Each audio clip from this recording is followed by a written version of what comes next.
Las Vegas, जो कभी America का सबसे बिजी टूरिस्ट हब माना जाता था, आज वहां पर एयरपोर्ट खाली पड़े हैं, होटल्स की बुकिंग्स गिर गई हैं और फ्लाइट्स आधी खाली उड़ रही हैं।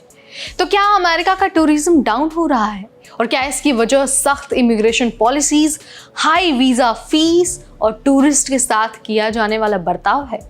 आज इस वीडियो में हम उस वायरल वीडियो के बारे में बात करने वाले हैं जिसने सबका ध्यान खींचा है और जानेंगे कि क्या अमेरिका अब घूमने लायक नहीं रहा है।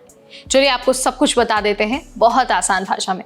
हाय everybody, I am Neha Upadhyay and you are watching NBT tech ed. दरअसल एक वीडियो सामने आया है जिसे जेक नाम के व्यक्ति ने एक्स पर पोस्ट किया है। उन्होंने दिखाया है कि लास वेगास का एयरपोर्ट लगभग सुनसान है, ना कोई लाइन है और ना ही कोई भीड़ है। जेक ने लिखा कि लास वेगास इज डेड। मैंने एयरपोर्ट के पार्किंग गराज को इतना खाली पहले कभी नहीं देखा।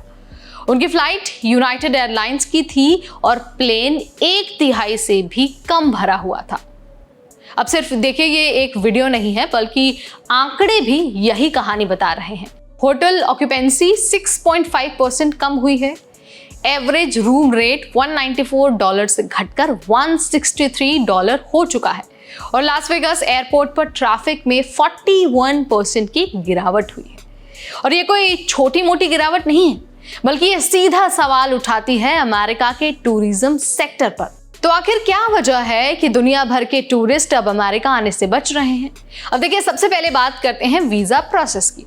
वीजा की फीस पहले से कहीं ज्यादा है, रिजेक्शन का कोई क्लियर कारण नहीं दिया जाता है, इंटरव्यू स्लॉट्स महीनों तक अनअवेलेबल रहते हैं।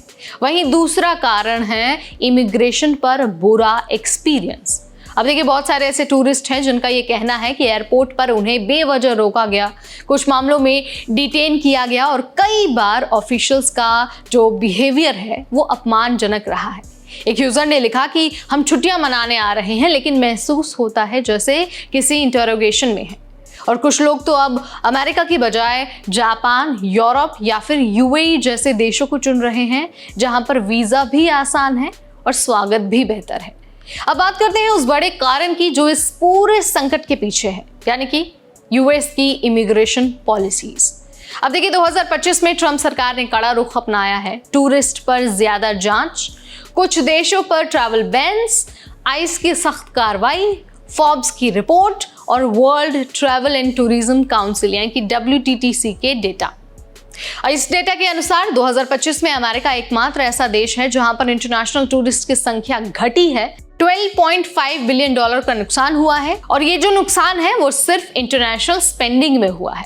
इसके अलावा कनाडा, जो अमेरिका को सबसे ज्यादा टूरिस्ट भेजता है, वहां से 40% तक की गिरावट देखी गई है।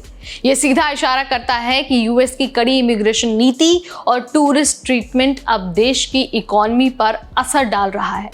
तो क्या अमेरिका इस गिरावट से उबर पाएगा? अब देखिए, हो सकता है, लेकिन उसके लिए कई सारे बदलाव जरूरी है। वीजा प्रोसेस को आसान और ट्रांसपेरेंट बनाना होगा, टूरिस्ट को एक बेहतर एक्सपीरियंस देना होगा, ना कि इमिग्रेशन के नाम पर डराना होगा। इसके अलावा यूएस को अपनी इमेज को सुधारना होगा, खासकर एशियन और यूरोपियन ट्रैवलर्स के बीच। अगर ये कदम लिए जाते हैं तो अमेरिका फिर से टूरिज्म के टॉप पर लौट सकता है, लेकिन अगर नहीं लिए जाते ये कदम तो लास वेगास इज डेड सिर्फ एक ट्वीट नहीं रहेगा, एक वीडियो नहीं रहेगा, बल्कि वो जल्द ही सच्चाई भी बन जाएगा। तो भाई, आप मुझे कमेंट के जरिए बताइए कि आपकी इस पर क्या राय है। क्या आप यूएस को एक टूरिस्ट डेस्टिनेशन के तौर पर चुनेंगे या फिर अब ये हैसल बन चुका है? जो भी आप सोचते हैं, आपका जो भी विचार है, कमेंट के जरिए आप मुझे बता सकते हैं। इस वीडियो में फिलहाल इतना ही। तब तक मुझे यानी नेहा को दीजिए इजाजत। Keep watching NBT tech add.